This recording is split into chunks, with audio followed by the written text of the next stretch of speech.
Lancet Countdown 2020 report, live from Dewan Sultan Mizan, University, Malaysia, Terengganu.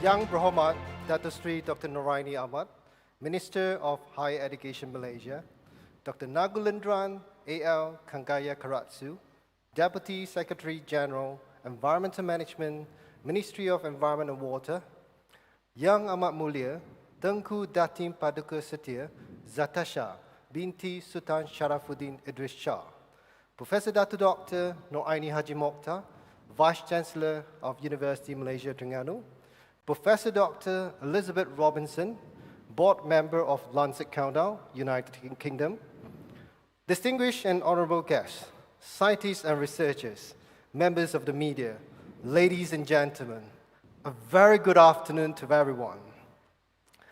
It is my honor and pleasure to welcome all of you to the Malaysia launch of the 2020 report of the Lancet Countdown, Tracking Progress on Health and Climate Change. My name is Su Xiong Lam. I'm an Associate Professor of University Malaysia Terengganu, and together with my fellow faculty member here, Associate Professor Dr. Meisam Tabatabai, we will be your moderator for this event. Fellow audience, for your information, this live event is brought to you from University Malaysia Terengganu via WebEx application and concurrently streaming from UMT Facebook and YouTube channel. On behalf of University Malaysia Terengganu, we would like to express our gratitude to the Lancet Countdown for co-branding this prestigious yet exciting event with UMT. This event reflects UMT's dedication to global sustainable development in the face of the major challenges brought about by the converging crisis, climate change, and COVID-19 pandemic. Before we continue, let's have a dua recitation to give blessing to us and this event. We would like to invite Ustaz Muhammad Zakaria to give the dua. Thank you.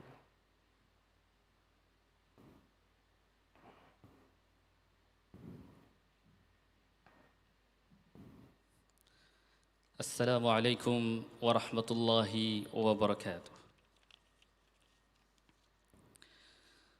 Bismillahir Rahmanir Rahim. Alhamdulillahi Rabbil Alamin. Wassalatu wassalamu ala ashrafil anbiya'i wal mursalin. Sayyidina Muhammad wa ala alihi wa sahbihi ajma'in. Allahumma yassir umurana kullaha fa inna taysir كل عسير عليك يسير اللهم يا مدبر الأحوال ويا محول الأحوال حول أحوالنا إلى أحسن الأحوال. In the name of Allah, the most beneficent, the most merciful, praise be to Allah, Lord of the world. Let your blessing and your peace be on your servant and your messenger Muhammad sallallahu alaihi wasallam, and on his family and his companions.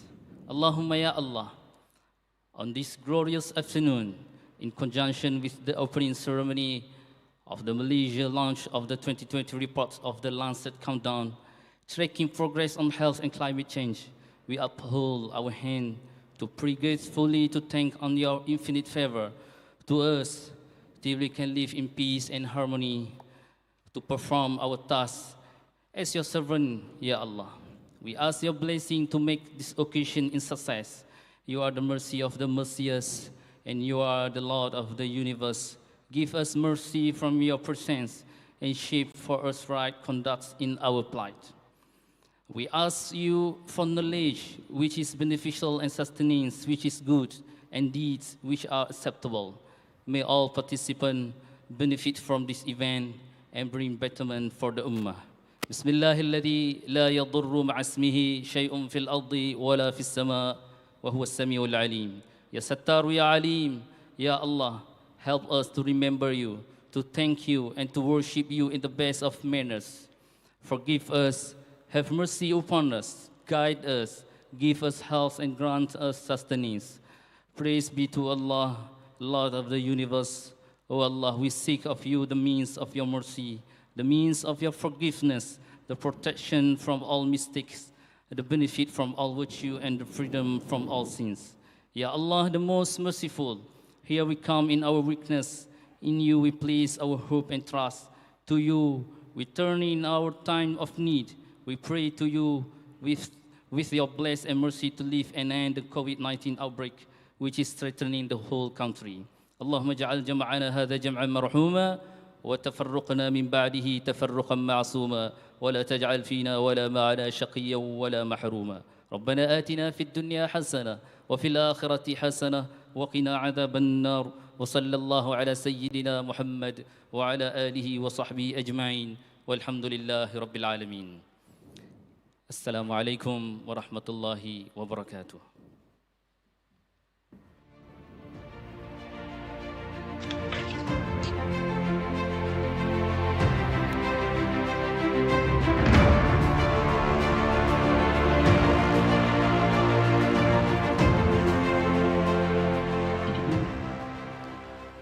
Ladies and gentlemen, my name is Maysam Tabatabai, and I'm a co-author of the Lancet Countdown 2020 report. Climate change threatens to undermine the last 50 years of gain in public health, intensifying heat waves and extreme weather events, worsening flood and drought, altering the spread of infectious disease, and intensifying poverty and mental ill health. Crucially, the response to climate change brings immense benefits for human health, with cleaner air, healthier diets, and more livable cities. The Lancet Countdown, tracking progress on health and climate change, exists to monitor this transition from threat to opportunity. We are a collaboration of over 120 leading experts from 38 academic institutions and United Nations agencies across the globe, bringing together climate scientists, engineers, energy specialists, economists, political scientists, public health professionals, and doctors.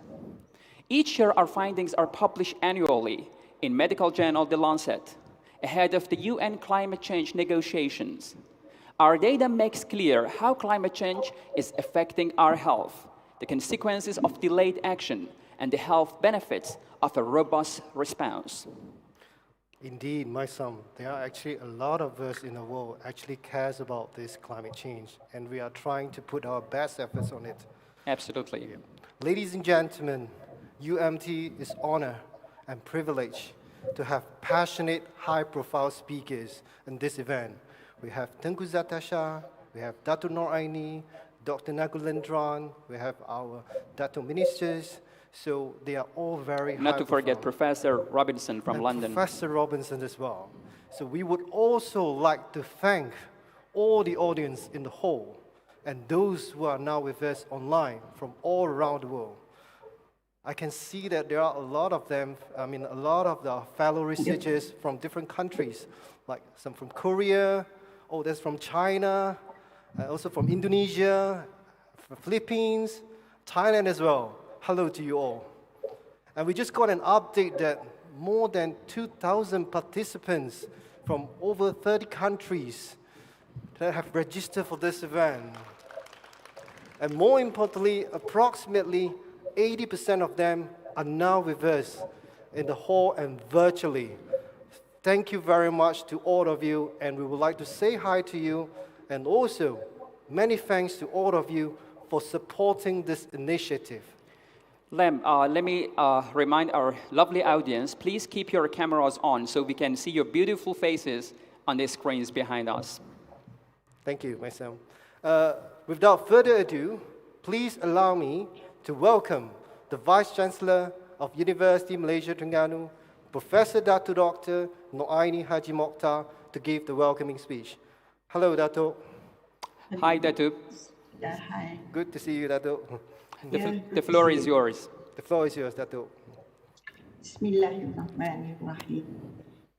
Thank you to our moderators, Associate Professor Dr. Lam Susyu, and also Associate Professor Dr. Mesan Tabatayub. Yang berhormat Datuk Seri Dr. Noraini Ahmad, Minister of Higher Education Malaysia. Yang berbahagia Dr. Nagulendran, anak laki Kangayakarasu, Deputy Secretary General, Ministry of Environment and Water Malaysia.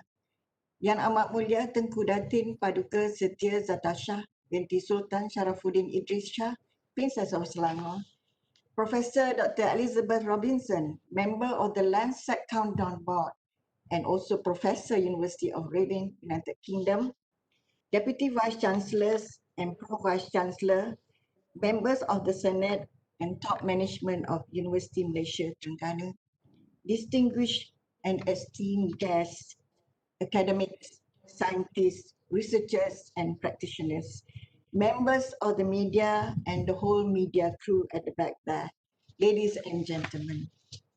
Assalamualaikum warahmatullahi wabarakatuh. Very good afternoon to all. It gives me indeed a great pleasure to welcome everyone to today's event, a special event, especially to our guest of honor, Yang Berhormat Datuk Seri Dr. Noraini Ahmad, the Minister of Higher Education Malaysia, and Yang Berbahagia Dr. Nagulendran, anak laki Kangayakarasu, Deputy Secretary General, Environment Management from the Ministry of Environment and Water. On behalf of University Malaysia Terengganu, I would like to extend our sincere appreciation to Yang Berhormat Datuk Seri Dr. Noraini Ahmad for joining us this afternoon to officiate this event.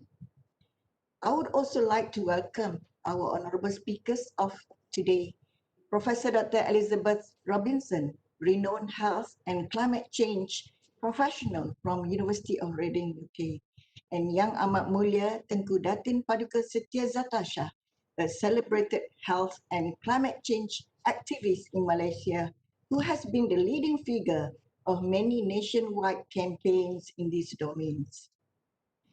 With a focus on the launch on the 2020 report of the Lancet Countdown on Health and Climate Change, I hope that throughout this event, you will consider how we should manage the challenges we all face concerning the increasing impacts of climate change on public health and how we can ensure that the recommendations and practical solutions put forth by experts should be executed systematically to benefit the current and future generations. The Lancet Countdown, an international collaboration of 120 world-leading experts and authors from 38 academic institutions and UN agencies, in its 2020 report, have shared significant findings with the world. The key messages are to be broadly disseminated with the hope for an immediate response by the global community. And here are the key messages. First, no country, whether rich or poor, is immune from the health impacts of climate change. And the second, the COVID-19 pandemic and climate change represent converging crises which need to be tackled in unison. And thirdly, a joined-up response to converging crises can deliver a triple win. That is, better public health, a sustainable economy, and environmental protection. Fully appreciating the magnitude of the challenge and the significance of these key messages and findings, University Malaysia Terengganu has partnered with the Lancet Countdown in organising the Malaysian launch of the Countdown's 2020 report as part of its dedication to global sustainable development. Honourable ladies and gentlemen, UMT sees this event as a platform to devise plans based on the accumulated knowledge generated by the international collaborations, such as the Lancet Countdown. Plans whose effective implementation will secure a more prosperous future for every resident of the planet Earth and for the next generations to come. I firmly believe that we all should make the best out of this event and initiate nationwide collaborative projects to speed up the country's transformation toward a net zero carbon, zero discharge nation, hopefully serving as a role model in the region. On that note, I thank all the audience in the hall and those who are with us virtually, wherever you are, and wish you every success in collaborating towards building a more promising and vibrant future for all the 7.8 billion of the global population. With that, I thank you. Wabillahi taufiq wal hidayah. Wassalamualaikum warahmatullahi wabarakatuh. Video clip.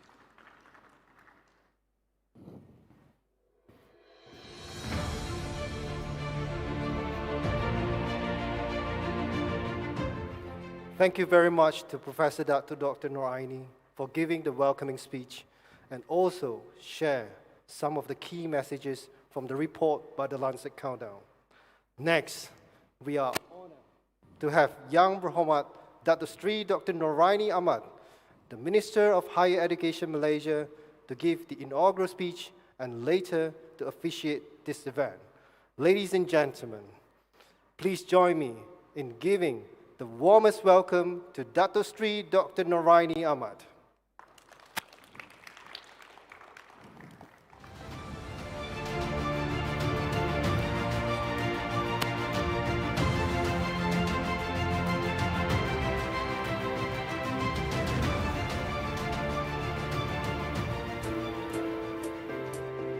Yang amat mulia Tengku Datin Paduka,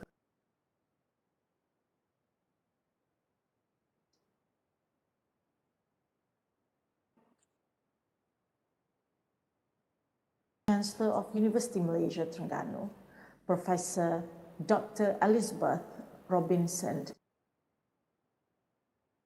Countdown, United Kingdom, honorable guests, scientists and researchers, ladies and gentlemen.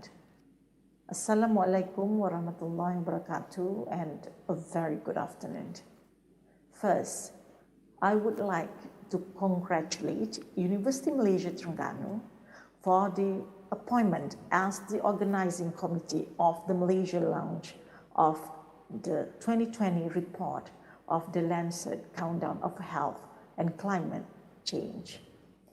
I would like to also thank the university for the invitation to officiate the launching of this prestigious event. I am honored and delighted to speak in the presence of such a diverse audience of distinguished experts, public sector officials, lecturers, researchers, students, and members of the press. I would like to welcome Professor Dr. Elizabeth Robinson, board member of the Lancet Countdown on Health and Climate.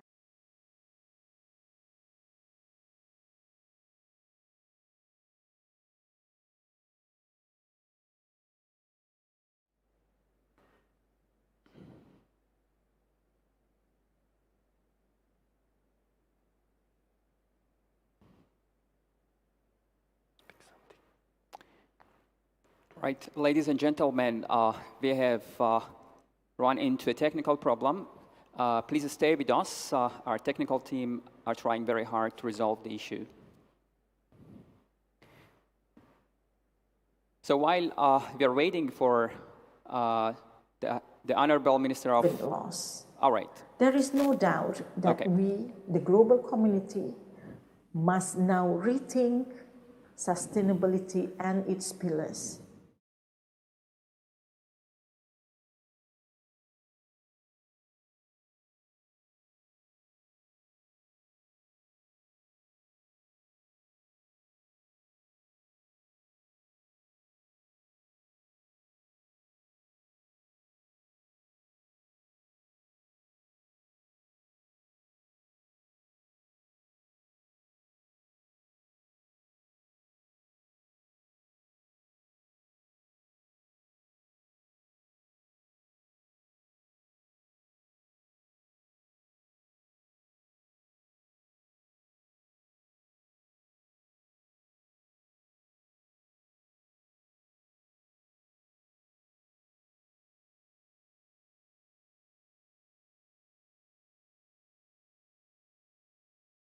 education has always been the focus of Malaysian universities. We at the Ministry fully understand the higher education's role in achieving UN SDGs. The universities conduct research and then transfer relevant knowledge to students and communities so we can, together, help to protect the environment and public health. Students at universities are the agents of change. They play significant roles in ensuring our country's sustainable development.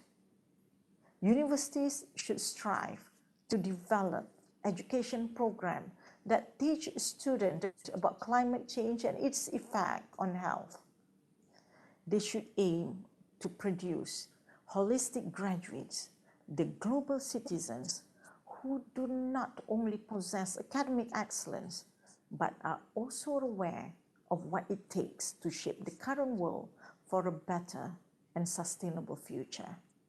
There is only a decade left for us to achieve the Sustainable Development Goals. Thus, the Malaysian universities should advocate and lead the various plans of action and innovation. How can we monitor the impacts of climate change on public health? A major indicator is food security. It has been on Malaysia's main policy agenda, and the government has been pursuing the goal through various efforts. And speaking of efforts, I would like to personally acknowledge University Malaysia Terengganu for having actively carrying out the initiatives under the Ministry of Higher Education. This includes advocating the future food field in an effort to tackle climate change and support the national food security policy. The Institute of Tropical Aquaculture and Fisheries at UMT is actively involved in research and development of sustainable shellfish aquaculture. Its goal is towards the production of aquaculture products as a source of future food. This includes, for example, the development of shellfish research key lab, mud crab hatchery, marine shrimp breeding center, and green farming aquaculture system. I congratulate and thank University Malaysia Terengganu for these great initiatives. The ministry is keen to work closely with the Cabinet Committee on National Food Security Policy chaired by the Prime Minister to strengthen the national food security. I hope that higher education institutions in Malaysia can cooperate with each other and other government agencies such as the Ministry of Agriculture and Food Industries in addressing the converging crisis we all face, climate change and COVID-19 pandemic.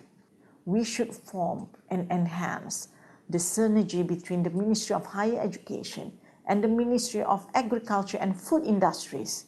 I believe this smart partnership can contribute significantly towards the development of holistic graduates with global citizenship outlook. Through this effort, future graduates will work towards achieving SDGs, including ensuring food security, enhancing environment protection, and reducing the impact of climate change. We should pool our minds together to transform the food sector and develop new food resources. We need to ensure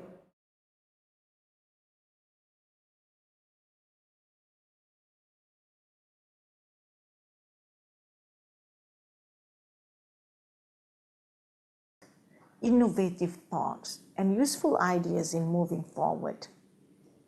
I applaud Lancet for the global initiative to campaign and provide intellectual discourse platforms in order to promote greater awareness towards health and climate change, as well as food security. I sincerely appreciate the willingness of the experts to come and share their knowledge and experience with all of us. I am sure that all participants, stakeholders, and communities involved will have a fruitful and rewarding experience from this event. On that note, ladies and gentlemen, with lafaz Bismillahirrahmanirrahim, I take great pleasure in officiating the Malaysia launch of the Lancet Countdown 2020 report. Wabillahi taufiq wa hidayah. Assalamualaikum warahmatullahi wabarakatuh. The links between health and climate change are undeniable. 120 world-leading experts, 38 academic institutions and UN agencies. More than 43 indicators for the 2020 report of the Lancet Countdown on Health and Climate Change, on December 17, 2020.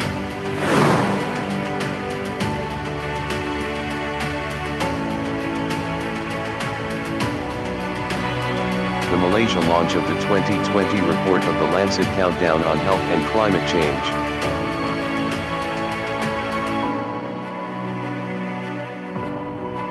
Climate change is threatening the global health, compromising our food stocks, burning our land, polluting our air and pressuring our clinics and hospitals. We depend on responding to climate change offers a brighter future for global health, cleaner skies, healthier diets, and more livable cities. Launching amidst the COVID-19 pandemic, we reveal and explore the latest global health profile of climate change in the context of this unprecedented and challenging moment in time. On the eve of the 5-year anniversary of the Paris Agreement, and as we look ahead to the 26th UN Climate Change Conference of the Parties,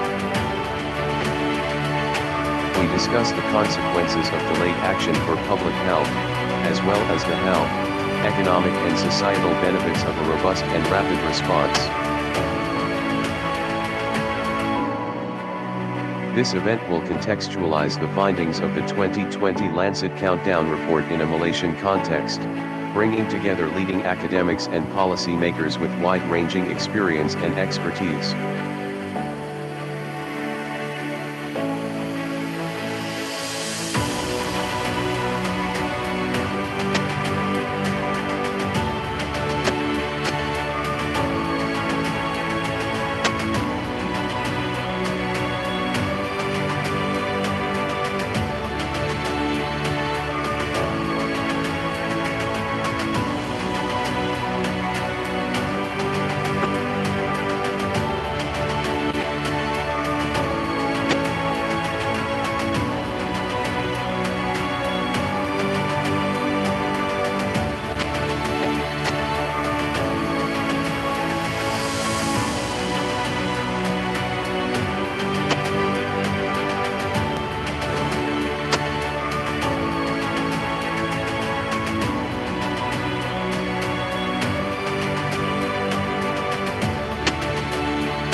Thank you very much to Yang Berhormat Dato Seri Dr. Noraini Ahmad for officiating the launching of this prestigious event. And we also hope that you enjoy the montage that we have prepared for this event. Before we proceed with our next speaker, we'd like to invite you to watch the Lancet Countdown 2020 report animation. Please enjoy.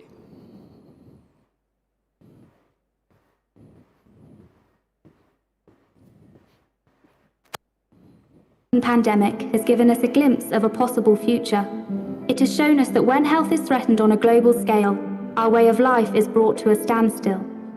But threats to global health will grow, and the disruption that follows, if we don't take action to address climate change now.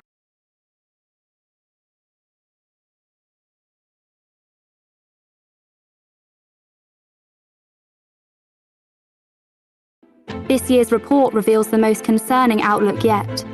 Climate change is fueling a health crisis that threatens every continent, country, and community. No one remains untouched. From small islands to big cities, climate change has driven an increase in the number and intensity of extreme weather events. Heat-related deaths in people aged over 65 have increased by more than 50% in the past 2 decades, with older people in Japan, Northern India, Eastern China and Central Europe most vulnerable. People living in countries such as Bangladesh, South Africa and Ethiopia face a future of undernutrition. Warmer temperatures, flooding and drought put food security at risk. People's exposure to wildfires has risen in 128 countries, compared with 15 years ago, aggravating heart and lung conditions. Recent fires in North America and Australia have claimed lives and livelihoods. Climate suitability for the spread of infectious diseases such as dengue and malaria is rising. Climate change, coupled with other environmental harms, could increase the risk of new pandemics. Climate change impacts us all, but the vulnerable in our world will feel its health harms most acutely. A brighter future is possible.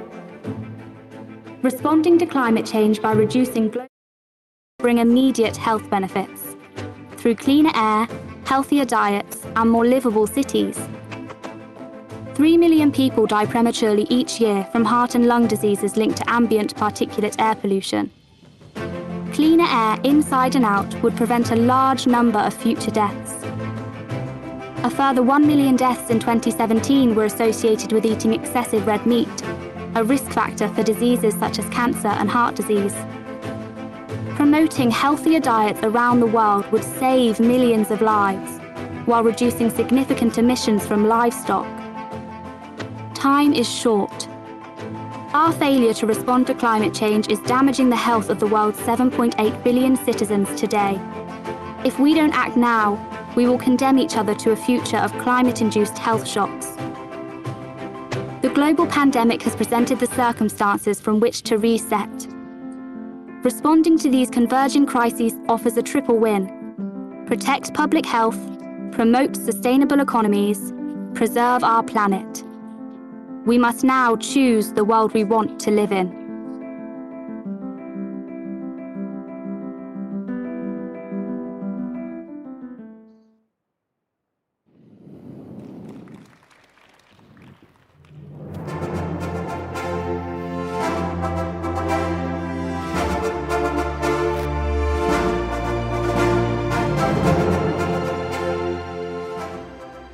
Ladies and gentlemen, thank you so much for your kind attention. Please allow me to introduce our next speaker. Professor Elizabeth Robinson is an environmental economist with over 25 years experience undertaking research in lower income countries, including 6 living and undertaking research in Tanzania, Ghana, and in the UK. Her recent focus includes climate change and systemic risk, and tracking the co-benefits of climate change mitigation and health, oriented particularly around food security and food systems. Before joining the University of Reading, she has variously worked at the Boston Consulting Group, the World Bank, Rockefeller Foundation, National Resources Institute, and as a tutorial fellow in economics at the University of Oxford. Let's say hi to Elizabeth. Hi, Elizabeth. Hi, Professor Robinson. I believe she's with us already. Yep. All right. Great to have you, Liz. Thank you. Elizabeth has been leading the working group 1 of the Lancet Countdown, focused on climate change impacts, exposure, and vulnerabilities. She has been frequently quoted in leading newspapers such as The Guardian, The Financial Times, and has appeared on various TV channels, including Al Jazeera's Inside the Story, the BBC News at 10, and BBC World News. Ladies and gentlemen, please join me to welcome Professor Dr. Elizabeth Robinson to deliver her keynote speech on the major findings of the Lancet Countdown 2020 report. We are so grateful to have you here, Professor Robinson. The stage is yours, The Elizabeth. stage is yours. Thank you so much. Thank you to our host for such a generous introduction. Your Highness Princess Zatashah of Selangor, Malaysia, honorable ministers, Vice Chancellor, other distinguished guests, ladies, gentlemen, colleagues. Thank you so much for inviting me to speak at the Malaysia launch of the Lancet Countdown. This really is a pleasure and a privilege for me. The 2020 Lancet Countdown report focuses on the converging crises of climate and COVID. And this has been quite a horrible year, and I'm sure many of us will be happy to see the back of it. But that so many people continue to be engaged with the climate crisis and want to do something about it is one real positive to come out of this year. The medical journal, The Lancet, is the oldest English medical journal and arguably the most influential medical journal in the world. And it's been working better to understand the links between health and climate change for 3 decades. Back in 2015, the Lancet Countdown Commission concluded that anthropogenic climate change threatens to undermine the past 50 years of gains in public health. And that tackling public health could be the greatest global health opportunity of the 21st century. And this positive message is really important. Each year since 2015, the Lancet has published the Lancet Countdown annual report, and this tracks the world as it moves from climate change as a threat to human health to what we hope is the response to climate change as a great opportunity for human health. And our collaboration draws on expertise from 38 leading academic and UN institutions from around the world. I can see UMT and University of Reading on this graphic. Our collaboration brings together over 120 academics, research, health professionals, development experts. In this, the 6th year of our privilege to have been part of each of these reports for the last 6 years. We're continuing to improve and update our existing indicators. And indeed, we've added 7 new indicators that you can see on this slide. In total now, we have 43 indicators in our 2020 report. The messages of the 2020 report are unfortunately rather pessimistic.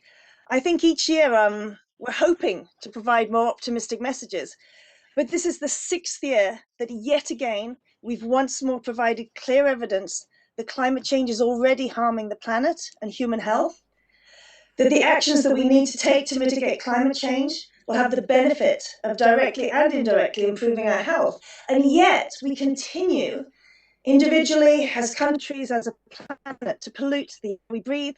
We continue to emit excess quantities of carbon dioxide, and we continue to live unhealthy lives.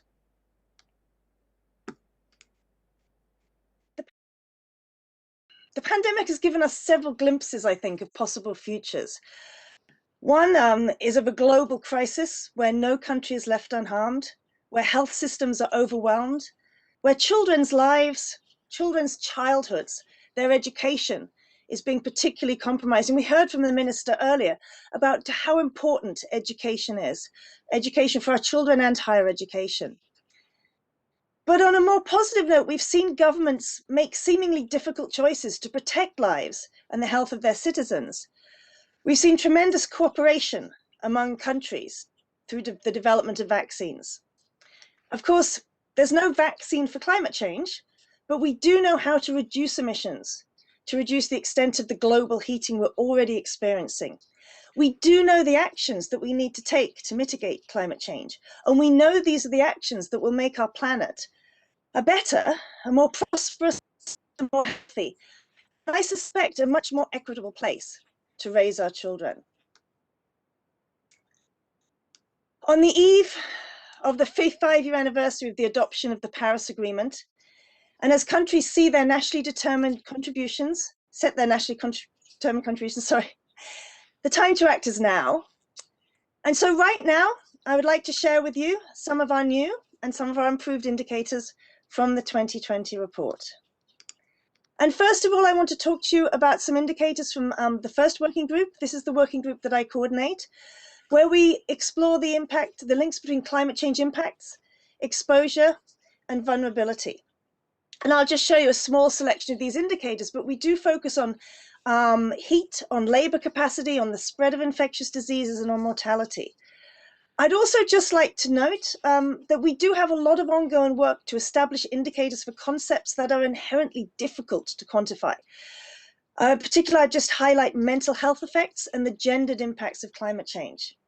We only include indicators in the report where we're happy with the rigorous methodologies we use and where we're able to track the indicators in a quantitative manner on a regular basis, preferably yearly, and as far as possible across the globe.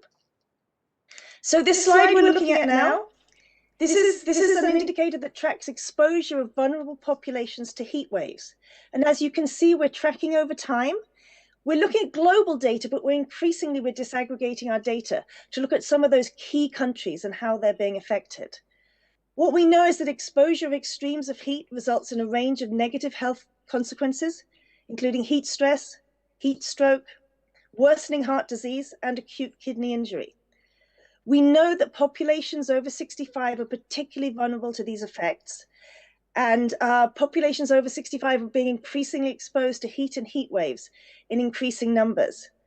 And this indicator, which tracks the change in the number of heat waves experienced by vulnerable populations around the world, we can see a clear and worrying increase. We can see this increase starting in the year 2000. And that decade of the 2000s, we can see that this exposure to heat waves is creeping up. But it's quite a dramatic increase in the 2010s to 2020 of this exposure to heat waves. And what is this data saying? Well, it's saying a combination of effects. So we have an increasingly vulnerable population. We have an increasingly urbanized population that are particularly vulnerable to heat. And we have climate change, which is multiplying these effects. So it's certainly a worrying trend. And if we look at Malaysia specifically, we can see that the number of heat wave exposure events for vulnerable people has increased by 13 million since the 1986 to 2005 baseline. So globally, these data are of concern, and for Malaysia, these data are of concern as well. And of course, as someone sitting in the UK at the moment and born and raised in the UK, I appreciate that the impact of climate change is due to countries such as mine that have burnt a lot of fossil fuels in the last 100 years. When we look to the atmosphere and we think how much carbon dioxide is in the sky, I fully appreciate that we're looking to the EU 28, the former Soviet Union, North America, as to the reason why we are suffering this climate change today. But we all know that the only way we're going to combat climate change and not destroy our planet is if we all work together across the globe. And I think this is why it's so important to see so many people embracing the need to combat climate change here in Malaysia. And I was so heartened by the introductory speech we had from the minister, showing this true commitment from Malaysia. This indicator 1.1.3 is a heat indicator. This is a new indicator that we brought in this year. And what we're tracking is global heat-related mortality in populations older than 65 years, again, particularly vulnerable populations. You might ask why we're only looking at population over 65. And again, what we address is to what extent we find vulnerable populations and to what extent we have data to address these issues. So we're not suggesting other populations aren't vulnerable, but these are indicative by definition. What we find is for Malaysia in particular, although heat-related mortality does remain low in Malaysia, indeed the data are suggesting that the number of deaths in individuals over 65 that can be attributed to heat has increased from around 157 individuals in 2000 to 2004 to 381 in 2014 to 18. But what this is a worrying trend. And this is the deaths we can attribute. But in addition to this, what we're finding is the impact of heat and more intense heat waves in Malaysia. We're finding more extreme weather events, including more intense rainfall and longer and more severe drought, also harming the health of Malaysians in complex and varied ways. This next slide looks at the climate suitability for infectious disease transmission. We know that the suitability for transmission of infectious diseases is influenced by shifts in temperature and precipitation. I'll just focus on dengue in particular, a mosquito-borne disease that can cause febrile illnesses and in several cases organ failure and death. Children under 5 are particularly at risk of dengue. And across the globe, we're finding that the global climate suitability for the transmission of dengue has increased by 8.9% for one of those species of mosquito that carries dengue, and 15% for a second. If we look to Malaysia specifically, we find the climate suitability for the transmission of dengue has increased 8% in Malaysia from a baseline of 1950. Again, this is following a worrying trend. Now, generally, we would expect that as countries get economically richer, the conditions for dengue might be more might increase, but we would assume that countries would become less vulnerable to infectious diseases. But what we find in Southeast Asia, and indeed across the planet, is national vulnerability to dengue outbreaks is increasing. And this is suggesting it's possible that improvements in public health may already be being outweighed by the negative impact of our changing climate. And we've already emphasized today the impact of COVID overwhelming our health services, whether here in the UK or in other countries. And we're seeing on top of that, this additional global issue where our public health services are increasingly being put under pressure by the impact of climate change. If we look now at indicator 1.4.1, terrestrial food security and undernutrition, this is rather a complex indicator. We're tracking changes in crop growth duration, which we track as a proxy for crop yield potential. But what we really can take from this graph is downward sloping is problematic, and it considers that in the future yields are likely to fall for these crops. What's happening? Well, when we have climate change, we know that with more carbon dioxide in the atmosphere, plants actually like that. But one, too much carbon dioxide, there's evidence now can affect the quality of our grains. But two, with that excess heat, the grains are maturing more rapidly, and so there isn't time for them to accumulate those nutrients we need. And so we can see that for maize, for wheat, for soybean, and for rice, the crop is maturing ever more quickly and yield potential is falling. So again, let's ask what we're seeing is happening in Malaysia in particular. Well, unfortunately, Malaysia is following the global trends with yield potential for key grains also falling over time. And this is of particular concern.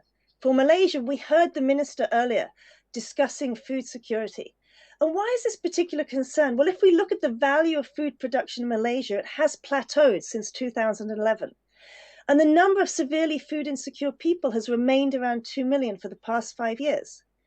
And so we can see that despite the best efforts of some countries, progress in terms of improving food security is made harder by climate change.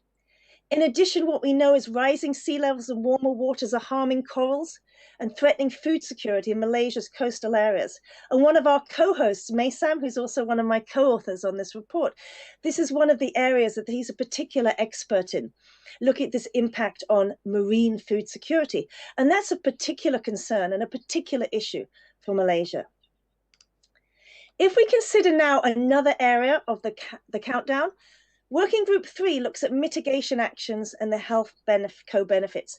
And this is where we're looking for those positive messages about the actions that countries, that individuals, that we as a planet, as a whole, are taking that will both mitigate climate change and improve the health of our population.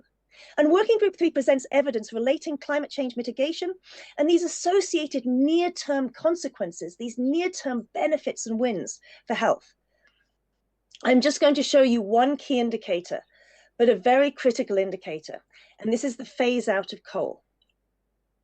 We had seen some considerable progress in the early 2010s, in around 2014, 15. If you look at the shaded area, we can see that the global electricity generation from coal looked like it was plateauing because the coal story is really one about electricity generation. But in 2018, where we have the latest data, global energy supply from coal actually had increased since 2017 and is 74% higher than 1990. And if we look at the share of electricity generated from coal in Southeast Asia, I'm not sure if you can see it, but it's the green line on the graph you're looking at now. The trend there continues upwards, although if we look closely, it looks like it may be plateauing out these last couple of years, a really positive sign. Now, we know that national energy security is important for all countries, and Malaysia is no exception. In Malaysia, coal is important for electricity generation, and the share of coal in the energy mix may be increasing. This increasing dependence of coal, of course, will have worrying implications for health in Malaysia. And if we track in Southeast Asia and Malaysia, deaths attributable to PM 2.5, those tiny particles that get deep into our lungs and cause us all kinds of health problems. Unfortunately, the trend is worrying and upwards. But the flip side of that is there's considerable scope for Malaysia to change its mix of energy production, to increase the share of renewables. And I think there's an exciting opportunity to look into this well-planned transition that all nations need away from coal. If we look at public and political engagement, this is group 5 of the Lancet Countdown. Lancet Countdown tracks engagement in health and climate change across multiple parts of society, including in media, individuals, scientists, governments, and the corporate sector. And I think this is a particularly exciting section because we're only going to have changes in terms of reducing our emissions and dealing with climate change and look here that people care. And the message is positive, and it's a very positive message that's coming out of Southeast Asia, and it's a very positive message that's coming out of Malaysia. If we look at indicator 5.4, here we're looking at government engagement in health and climate change. And you can see Southeast Asian region up there at 100% of national governments paying attention to health and climate change. In Malaysia, now this is a bizarre number, but I'll give it to you. 6% of sentences in the nationally determined contributions to the Paris Agreement reference health. Well, what does that number mean? Is that a large or a small number? This is a higher percentage than most countries in the region. We also find that Malaysia's national government mentioned the link between health and climate change 12 times between 2005 and 2009 in the UN General Debate, considerably more than its neighbours in many countries across the planet. Yes, there have been fewer mentions since then, but I think the high-level engagement we have today, the ministers who are coming to talk at this launch, the number of people tuning in here in person, caring about the actions of Malaysia, tells us that there's tremendous engagement with Malaysia and that here we are in a country that cares deeply about climate change and human health. So those are the indicators that I wanted to show you. I've only had time to highlight a small number of indicators in our report. I encourage you to, well, I'm going to say I encourage you to read the report, but it's a very long report. But I do encourage you to look at our website, lancetcountdown.org, I believe, and particularly the data on the website. And you can play around with the data. You can find data specific to Southeast Asia or to your country. And you can see how these changes with beautiful infographics have changed over time. So as I end this presentation, I want to reiterate the key three messages from our report. No country is immune from the health impacts of climate change. The COVID pandemic and climate change represent converging crises, and we don't have the luxury of tackling one crisis at a time. We don't have the luxury of pointing fingers to other countries and say, we'll move when you move. We all have to make a change. Each of us individually can make our own small change. Countries need to make their changes, and higher income countries, my country, the UK, we need to make our commitments, and not just make those commitments, but act on them. And if we align our global recovery from COVID-19 with our response to climate change, we have the opportunity of a triple win. It's heartening to know, like I said, that so many people in Malaysia, all you at the launch, the damage being caused by climate change. Our report tries to give a positive message that tackling climate change offers a tremendous opportunity to tackle the health of a country's population. And a country that takes up this challenge is a country that aspires to a healthier, and I would argue happier and more equitable society. It's a country that cares deeply about its children's right to health and happiness. And I think it's a country that cares about its children's right to inherit a planet that is not quite honestly been trashed by my generations, absolving of our responsibilities. So with that, I would just like to thank you. Thank you for listening. Thank you for inviting me to speak. I really appreciate this opportunity. Thank you, co-hosts.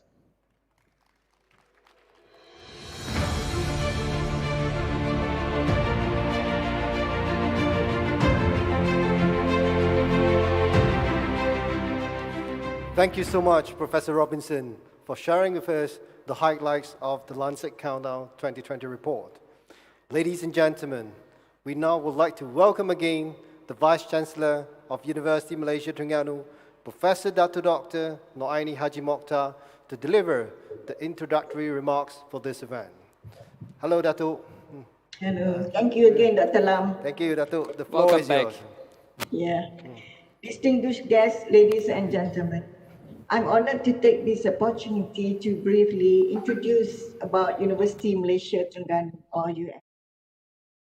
Established since 2007, UMT is located in Terengganu, the state of Malaysia, in the east coast of Peninsular Malaysia and on the shores of South China Sea.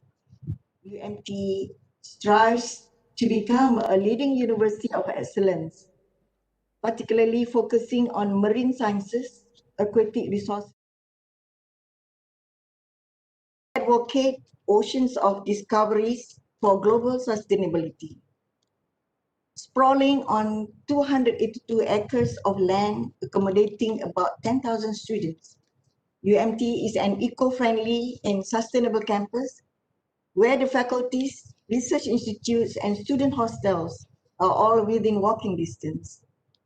We are blessed with great facilities on campus and research stations located on islands, wetlands, and lake for various research and teaching activities. Now, let's watch the video.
Ladies and gentlemen, we are very happy to share that UMT has the first time being ranked among Asia's top 200 universities in the QS Asia Ranking Rank 2021.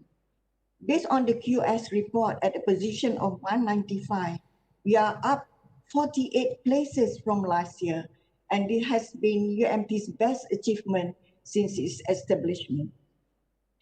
As a relatively young university with a special focus on marine sciences and food security, I'm thrilled and humbled to witness the drastic growth of scholastic achievements in publications, especially with quality and excellence, reflecting the reputation of the university.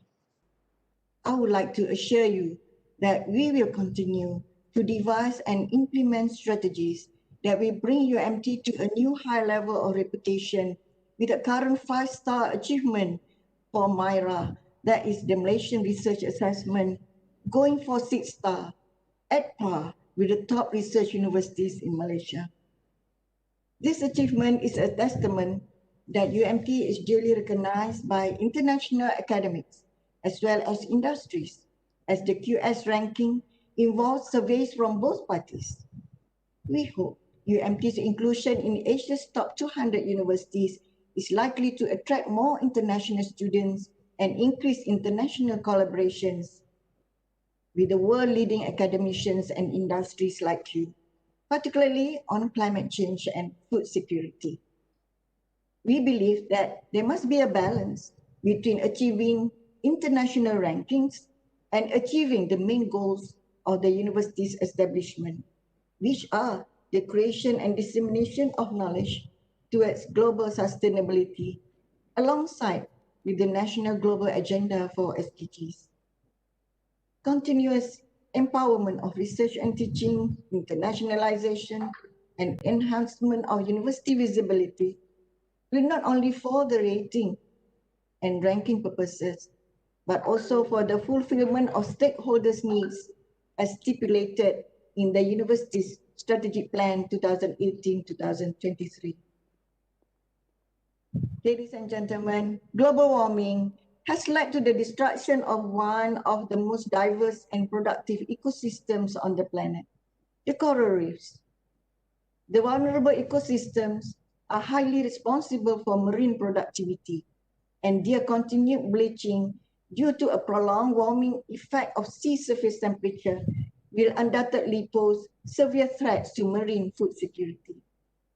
UMT is blessed and trusted by the Ministry of Higher Education Malaysia, MOHI, to work on initiatives on climate change. We would like to express our sincere gratitude to MOHI for recently awarded RM 3.5 million for a long-term research grant, LRGS, which is solely dedicated to a high-impact project on ocean climate change, led by our Deputy Vice-Chancellor for Research and Innovation, Professor Mazlan bin Abdul Ghaffar and his team. This project is aimed at performing comprehensive research on the potential risks and impacts of climate change on the marine and coastal ecosystem services in Malaysia, as well as on adaptation strategies. This project is very much in line with the motivation of the Lancet Countdown on Health and Climate Change Report 2020, as you have seen deliberated by Professor Elizabeth. And we look forward to encouraging more collaborations with you, the researchers from the Lancet Countdown on this initiative. Through the modeling and integrated research performed by UMT researchers, namely the Institute of Oceanography and Environment, INOS, we are able to better understand the atmospheric impact on the ocean processes such as the El Nino and La Nina, which are complex weather patterns resulting from variations in ocean temperatures. This in turn allows us to provide predictions of the impact on ocean productivity, storm surge, and changes on coastal areas. Climate change and its consequent impacts, including extreme weather events and sea level rise, not only endanger large coastal populations globally, but also resulting in the deterioration of our coastal landscape. The latter could lead to loss of habitat and threatens food security. Global warming also has already endangered the food chain in marine ecosystems, hence impacting fish development and growth. With shrinking size of fish, the bycatch is becoming increasingly prevalent. The continuation of this phenomenon will undoubtedly pose serious threats to marine-based food security. To echo what YB Minister Mohi has said earlier, a significant indicator for monitoring of the impact of climate change on public health is food security. Speaking of this, we are actively involved in R&D on future food as part of the nationwide efforts to ensure food security of the country. The highlight of our initiative, as mentioned earlier, is the strong commitment by the Institute of the Tropical Aquaculture and Fisheries, Aquatrop of UMT, which strives to produce aquaculture products and the source of future food. We are excited that Mohi has considered Aquatrop also as a highly recommended candidate to be awarded as the next Higher Institution Center of Excellence, HICO, to develop sustainable shellfish aquaculture for future food. God bless. Aquatrop aims to support the national food security policy through our collaboration at the national and international levels towards the development of shellfish, which the Research Key Laboratory, and this is with China, Mud Crab Hatchery and Extension Center, Marine Shrimp Breeding Center, and Green Farming Aquaculture System. I'm very much confident that this strong team and expertise from the Faculty of Fisheries and Food Science, we have established the Center of Excellence for Marine Park and Marine Fisheries Resources Management with the Ministry of Agriculture and Food Industries, MAFI of Malaysia. Through their deep motivation, dedication, and research alliances, they will be able to deliver these beneficial outcomes and sustain economic resilience. We are delighted to have a UMT researcher working with the Lancet Countdown as a lead collaborator, contributing to the research on health and climate change. It is both with great honor and significant achievement as the inspiration to other researchers that a UMT scholar get his work published in the prestigious journal of the Lancet for the first time through the 2020 report of the Lancet Countdown on Health and Climate Change. Ladies and gentlemen, please give a round of applause to Associate Professor Dr. Mason for his dedication to this great effort and outcome. Ladies and gentlemen, I got another pleasant surprise for you. We have just received news that another UMT scholar, Associate Professor Dr. Lam Su Xiong, has recently published an article in the Lancet reporting on the need of a comprehensive integration of planetary health across for pandemic prevention with clear governance and interdisciplinary links to the climate change, and which is currently the most immediate threat to our planet.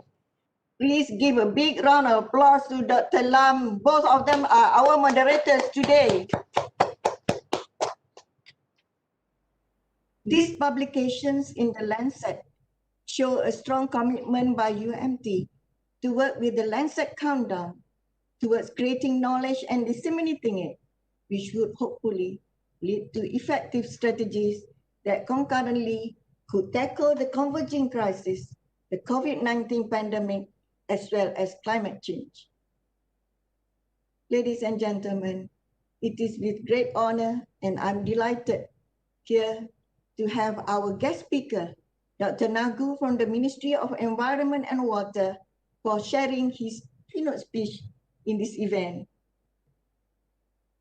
Please allow me to introduce him.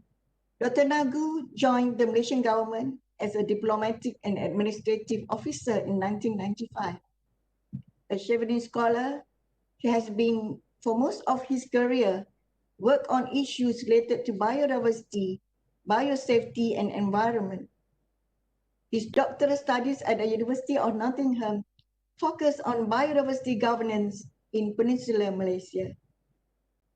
As Deputy Secretary General of the Ministry of Environment and Water, Dr. Nagu has been involved mainly in policy formulation, developing legal frameworks, diplomacy, as well as negotiation with the stakeholder engagement on many issues and facets of national as well as global environmental governance.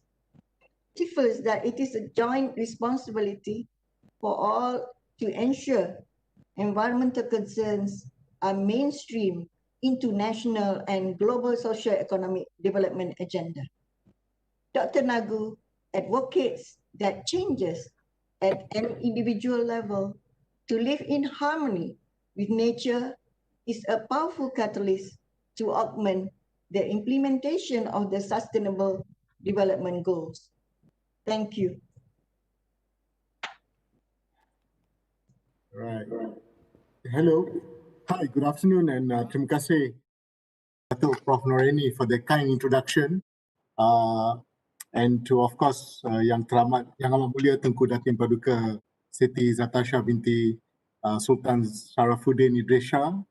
And of course, Professor Dr. Elizabeth Robinson for that very interesting presentation on health and climate. We heard a lot. And I'd like to first and foremost congratulate University Malaysia Terengganu for organizing and hosting the Malaysia's launch of the 2020 report of the Lancet Countdown on Health and Climate Change. I would also like to thank the university for inviting CASA, and I'm really honored to be giving a little keynote in this very prestigious event. I also would like to congratulate the scholars who have made it from UMT into this publication. I think this is a really great achievement. Having listened to the findings of the Lancet Countdown 2020 report presented just a while ago by Professor Dr. Elizabeth Robinson, I believe that everybody is aware that the challenges posed by climate change is huge. It does not recognize borders. And the biggest challenge that we know that, unfortunately, as the report correctly puts it, climate change effects are often unequal. It disappropriately impacts population who have contributed least of the problem. So the United Nations Secretary General has stressed this point that, unfortunately, those who does not really contribute to the greenhouse gas emissions are unfortunately those in the developing countries that are affected most. So this reveals a bigger issue of justice and equity. So to help me further with my presentation today, I will just share a slide. So just bear with me while I pull it out.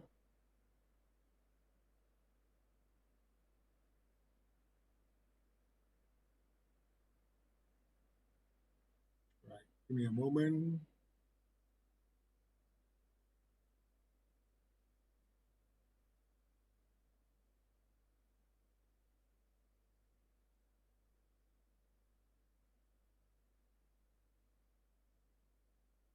Okay, miss. Right. So I hope you all can still hear me. Right. I think before we go deep into the discussion today, I think it's good to also see what's happening to the planet. I mean, here's a picture of a majestic Malayan tiger being poached. And I think the unprecedented loss of biodiversity is also happening globally, just not here in Malaysia. And I think this is a big impact to countries which are rich in biodiversity, as Prof. Noraini has just said. Loss of biodiversity has got impacts on many facets. And I think the other issue, of course, that we're going to focus on today is climate change. And one emerging issue is, of course, plastic in nature. Plastic in nature is also a huge problem, which also is posing health impacts to human. As we know, there are a lot of studies being done on microplastics and its impact on humans. And this is something that we really need to put into context. So all these big issues, biodiversity, climate change, and plastic in nature, are having huge, not only health impacts, it's also bringing economic, of course, huge economic impacts, and of course, environmental impacts. So these are the issues that we have been faced. And of course, we are now in the Anthropocene. And as we know, global warming is happening and it's huge. Ever since Industrial Revolution, this is a source from NASA's very interesting interactive map. While we speak about this, I think globally there's been action to address climate change. And this all started in 1992 at the Earth Summit, which our former Prime Minister attended, and Malaysia made a big impact as well and in joining the world community to address biodiversity loss as well as address climate change. So one of the conventions that came out from the Earth Summit is the United Nations Framework Convention on Climate Change. And later we had the Kyoto Protocol and we have the Paris Agreement 2015. Professor Elizabeth made the point on NDC, which I'll speak a bit more. NDC is nationally determined contributions. But in all this, I think underlying principle which is important is the principle of common but differentiated responsibilities and respective capabilities. I think this is very, very important because I think I started my presentation by saying climate change impacts developing countries which actually contribute the least to the problem. So yes, we have a common problem, but we need a differentiated responsibility. So just to speak a bit about NDCs, NDCs are nationally determined contribution. What it means is, as I'll show you in my earlier slide, during the Kyoto Protocol era in 1997 under the climate change global diplomacy, developed countries needed to take concrete actions to reduce greenhouse gas emissions. But what happened moving forward? The Paris Agreement then came on in 2015. Now it's just not developed countries, but every other country. Developing countries also now have to take actions to show ambition to reduce greenhouse gases. So here's where the whole diplomacy of climate comes into play, where now even developing countries have to make and take measures to reduce greenhouse gases. We are fine with that, but I think what's really important is the principle of common but differentiated responsibility. So what does NDC really mean? It means that countries need to make pledges based on their national priorities and circumstances and capabilities. And this could take in form of mitigation actions and adaptation actions. So back closer to home, this is Malaysia's NDC. Malaysia has pledged upon signing the Paris Agreement to reduce greenhouse gas intensity by 45%, where we have said 35% we'll do it on our own, 10% we need the developed countries to help us. This is just in line with the principle of equity and common but differentiated responsibilities, because taking climate action for a young country like Malaysia, which is just 60 odd years old, will require technology transfer, will require funding, and will require capacity building. So this is what Malaysia has told to the world. This is what our NDC looks like, and we are in the midst of revising our NDC, and we will of course get the academia involved, hopefully in the coming year. This is already December, so we hope to release our revised NDC by the first quarter of 2021. As we have heard, right, I mean, the study published in Lancet is very alarming. This is an IPCC report looking at what will happen to the world at 1.5 degrees Celsius. Dato Prof. Noraini illustrated it very well. I think at even just a 1.5 degree increase, we're going to lose about 70% of our coral reefs. This is alarming. And of course, 1.5 degrees Celsius will bring a lot of impact in terms of crop yields, as we have seen in the Lancet report. It will bring, of course, spread of diseases. There'll be a huge impact as the globe warms further. And of course, we'll have issues with water scarcity and availability of water. So where are we now? Currently, what's happening is the world has warmed about 1 degree Celsius. And based on the NDC, based on the pledges made by every country, the globe will still warm. By 2100, it's projected the pledges that have been given by the countries, especially developed countries, is not enough, and we'll still see global warming happening between 2.1 to 3.1 degrees Celsius by 2100. And of course, if we all don't do anything, we'll have a really hot planet by 2100, and that's going to be a really, really bad situation. So we hope countries could take more measures to address climate change. Closer to home, this is produced in our report to the United Nations Framework Convention on Climate Change. What we are seeing is by 2030 and 2050 projections, we can see that that's going to be warming by 2050, Peninsular Malaysia between 1.2 to 1.6 degrees Celsius, Sabah, Sarawak around the same region of 1.36. And of course, we're also going to see rainfall increase. And we have seen in the recent months, of course, we can't really say it's climate change, it's climate variability that's happening, but we have noticed there's increase in rainfall as well as flooding. And of course, flooding, there are many other factors as well. As I said, plastic is just not causing health issues. Plastic clogging up drains also augments flooding in many parts in Malaysia. So this is data that you can get from our national communications to the UNFCCC. Of course, in Malaysia, we've got lots of policy response from the 11th Malaysia Plan to having sectoral-based policy, national policy on biodiversity. Professor Elizabeth spoke about the impact of particulate matter 2.5. Haze is a problem that happens in Malaysia, and we've got, of course, an ASEAN agreement to address haze, which happens due to anthropogenic causes, due to our reckless behavior with environment. And our recklessness has also brought about this pandemic that we're all going through, the zoonotic disease of COVID-19, which has, now crossed to humans.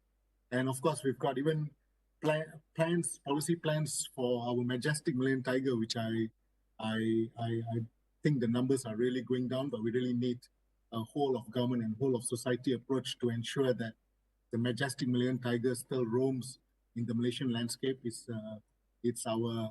our national animal and national icon, which is in our coat d'arms. And of course, we've got the national policy on climate change and the Green Technology Master Plan. I'll just focus a bit on the national policy on climate change, which came out in 2009.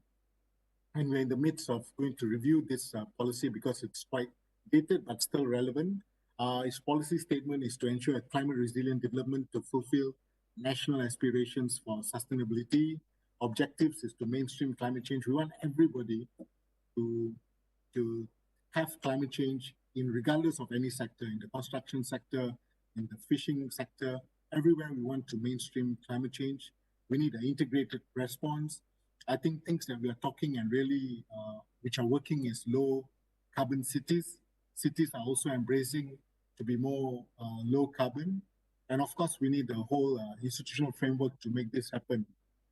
And this is something that I like to share. This is produced in our report to the United Nations Framework Convention on Climate Change, adaptation initiatives, and I think, of course, we've got flood mitigation through planting of mangroves and all that. But I think in today's context, of course, I think the element of public health will be very important. We have studied the 10th Malaysia Plan, which, as many people, of course, Malaysians know what the 10th Malaysia Plan is. The way, ever since independent Malaysia has been driving our macroeconomic policy is to have 5-year plans. And we are now in the 11th plan.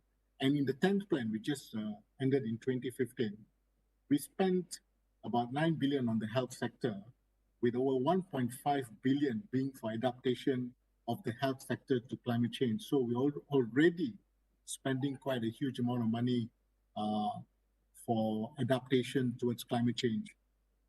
And with my slides, which I showed earlier with projection of increase in rainfall, the dengue And of course, malaria will also be starting to affect not just rural area and of course urban areas. And all this climate-induced health concerns will pose more challenges, as rightfully said by Professor Elizabeth, on our strained health sector. Of course, now the health sector is really strained with the COVID pandemic. But I think climate change will really pose a huge challenge. But at this juncture, I'd like to say something that Malaysia, while yes, we do agree that we do emit greenhouse gases, but our emissions is only about 0.7% of the global greenhouse gas emissions. But unfortunately, just like haze, climate change does not recognize boundaries. Whatever happens in other countries impacts us as well. So we really need to take measures to ensure that health issues, climate change is also mainstreamed into health issues.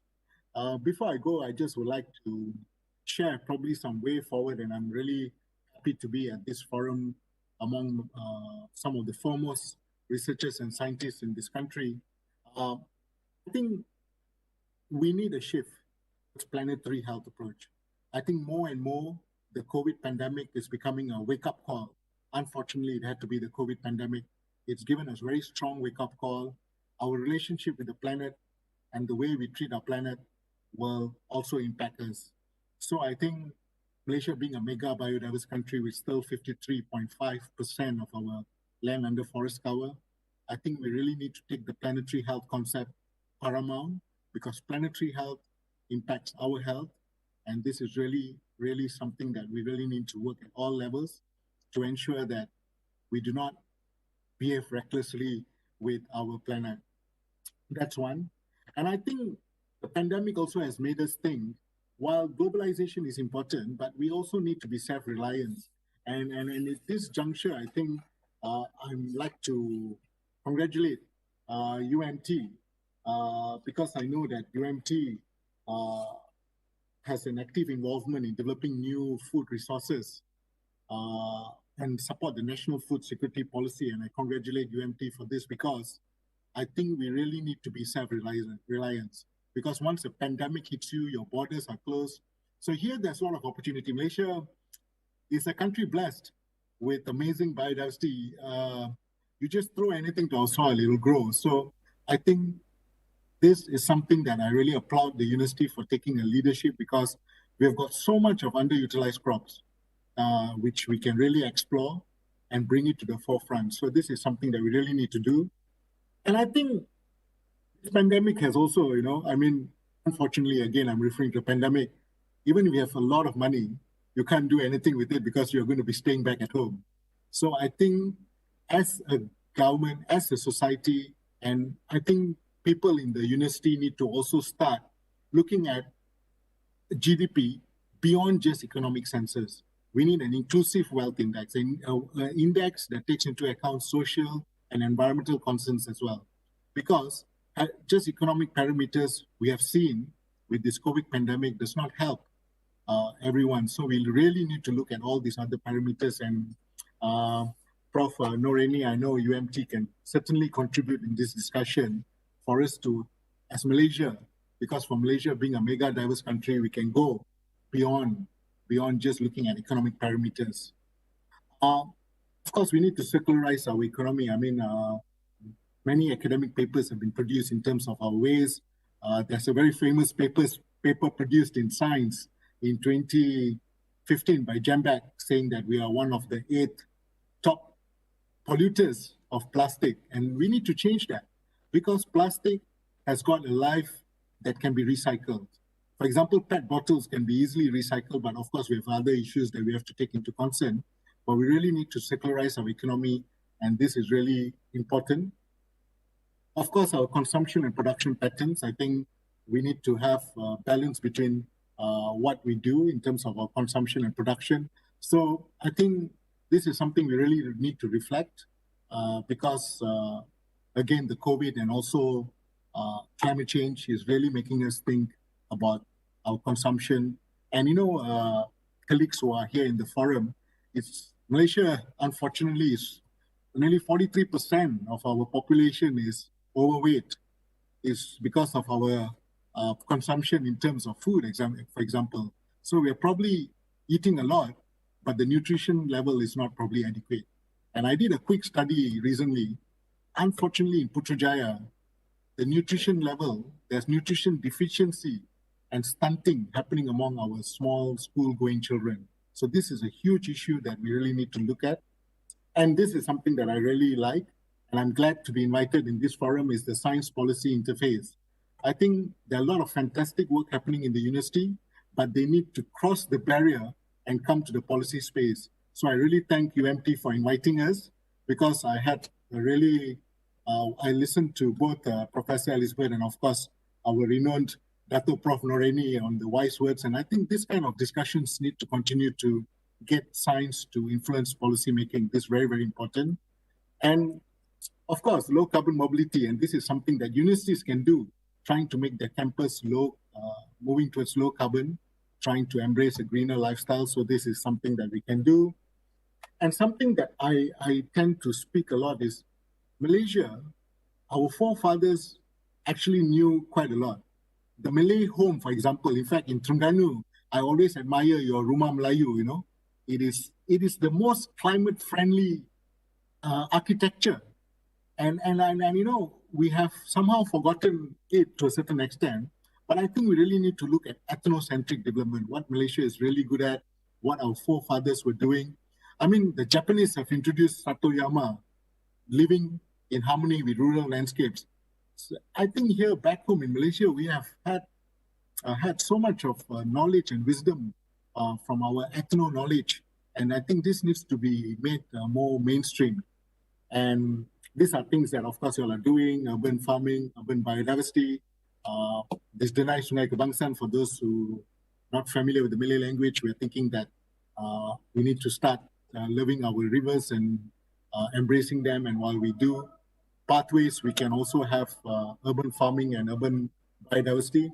And my final point, as Prof. Noraini, while introducing, I always believe the power of one.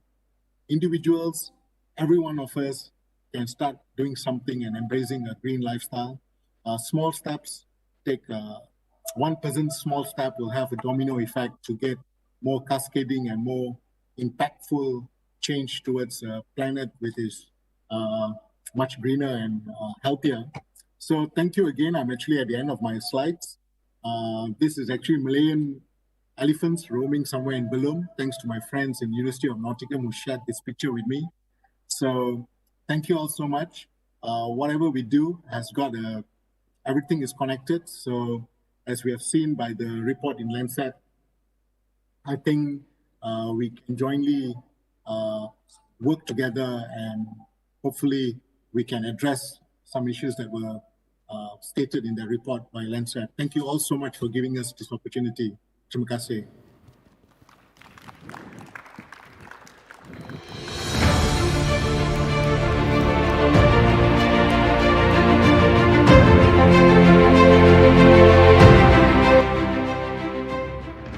Thank you so much, Dr. Nagu, for the enlightening speech. I personally did enjoy all the points raised. Ladies and gentlemen, our next speaker is the leading figure of many environmental and public health campaigns in Malaysia. Her Highness Tengku Zatashah Sultan Sharafuddin Idris Shah is a social advocate in Malaysia. She is royal patron for Make a Wish Malaysia, a charitable organization granting wishes to Malaysian children with critical illnesses. Tengku Zatashah has received many prestigious awards, among which is the France's highest recognition award, Chevalier de la Légion d'honneur, in 2017. She is most notable as a strong environmental activist in Malaysia, as founder and advocate of #SayNoToPlastic campaign, which is a worldwide campaign, actually, which she launched in 2016. Can we just say hi to Absolutely. Zatashah? Tengku Zatashah, are you with us? Yes, I am. Hello. Hello, everybody. hello. Good to see you. Her Highness, thank you so much for joining us today. So allow me to continue with your impressive short resume, of course. Her Highness, Princess Zatashah, has been actively lobbying with authorities, campaigning to the public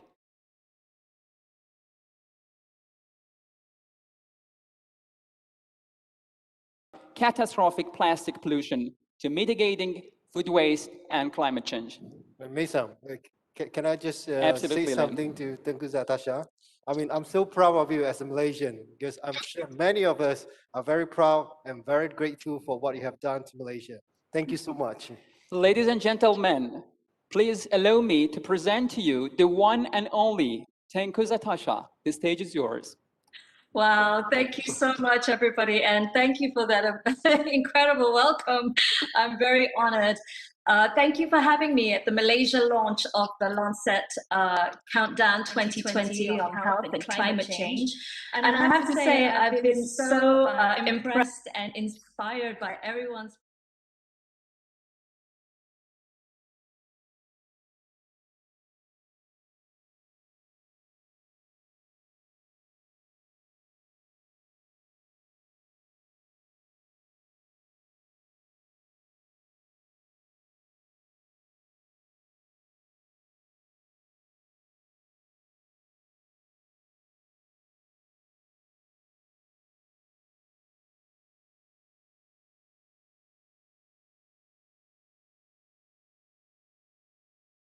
COVID-19 impacting our health, our environment, and our planet. So in all my environmental campaigns, from Say No to Plastic, which is about raising awareness on plastic pollution, to Zero Food Wastage, which is about saving the surplus food in order to feed the needy, to feed like the homeless and the urban poor families, and to even cloth care fabric recycling, which is one of the things that I'm also involved with, which is about keeping unwanted textiles 100% out of the landfills. As you can imagine, what we do is actually we recycle, upcycle, and these textiles, all our unwanted clothes, shoes, toys, all that sort of thing, actually doesn't end up in our landfills. And last but not least, my last environmental campaign, I actually thought I was done with my campaigns. But this year, in 2020, on World Environment Day, I launched, I thought was a very important campaign. It's called #NoMoreLitter, #BecauseWeCare. And this is due to the fact that I saw an overwhelming number of PPE masks and gloves being littered everywhere. And it's not just only Malaysia, it is actually a global issue that we have millions of disposable masks that end up in our oceans. So this campaign went viral, and I have seen the effect that actually even now a lot of people have been paying attention. So there seems to be a lot less litter on PPE gloves and masks, but that doesn't mean that there has been that change, to using everybody to use reusable face masks and to reduce that waste. Anyway, each of these campaigns actually have an impact on our health. And that is one of the things that I always try to convey each time in my message. So for example, plastic pollution harms our marine life, but as Dr. Nagu had mentioned earlier in his presentation, the microplastics have also entered our food chain. So also, on the other hand, food wastage is the #1 waste component in Malaysia at 45%. And every day, food that is most likely, a lot of it is edible. Edible food, food waste constitutes about 38,000 tons a day in Malaysia. That's a lot of wastage, if you imagine that daily. And over time, when the food waste ends up in those landfills, what it does, it emits methane gas. And likewise, why I talk about cloth care is that unwanted textiles, with the whole idea of fast fashion that's cheap and affordable, and a lot of man-made textiles like polyester, etc. A lot of people tend to just, buy clothing and use it once or not use it at all, and it ends up in our landfills. And with this unwanted textiles that ends up in our landfills, that also emits methane gas. Now, one of the things is that of all the greenhouse gases, methane gas is one of the most potent because of its ability to be able to absorb heat in the Earth's atmosphere. And studies have shown that in over a 20-year period, a kilogram of methane actually warms the planet a lot faster, in fact, 80 times more than carbon dioxide. So lastly, as I said about the campaign of my No More Litter Because We Care, you know, in terms of how it impacts our health is that, you know, these PPE masks and gloves that are being thrown and being littered on the streets and end up in our drains, in our rivers, and I've picked up a lot in our beaches. This actually possesses a very potential biohazard contamination. So, you know, all of these things actually have a health impact, a negative health impact to us. So it's an important message to bring across. And as part of my awareness campaigns, is also to go on the ground. So a lot of you probably know that I've done a lot of beach cleanups and underwater cleanups. In fact, every year, aside from this year, unfortunately, had to be cancelled. But every year I do beach cleanups and underwater cleanups in Redang, in Terengganu. And I also work with the UMT See-Through with Dr. Uzairat Rizli. So well done for everything that UMT has been doing in terms of marine conservation and biology, saving our turtles, all very, very important work. So, you know, I really congratulate what Terengganu is trying to do and trying to achieve, and a lot of the volunteers that come out with me to do those beach cleanups. So basically in my beach cleanups, I managed to collect around 2,800 kilograms of trash, mainly plastic. This year, Malaysia, due to COVID-19, we were a lot more reduced in terms of our beach cleanup. So every year we have this International Coastal Cleanup, which is a global movement. And Malaysia, we always take part. And this year's participation in International Coastal Cleanup in September, we had a very much reduced number of volunteers due to COVID-19. So we had about 3,000 volunteers, and we collected in total 11,000 kilograms of trash, mainly plastics, and also the new category that Ocean Conservancy added, which is PPE masks and gloves. I myself have collected 20 masks on the beach in Selangor. So it's quite despairing when you see it with your own eyes. And compare that to last year's statistics. Malaysia, for International Coastal Cleanup, we were actually listed in the top 10 country around the world for our participation. We actually came number 7, so congratulations to all the Malaysian volunteers.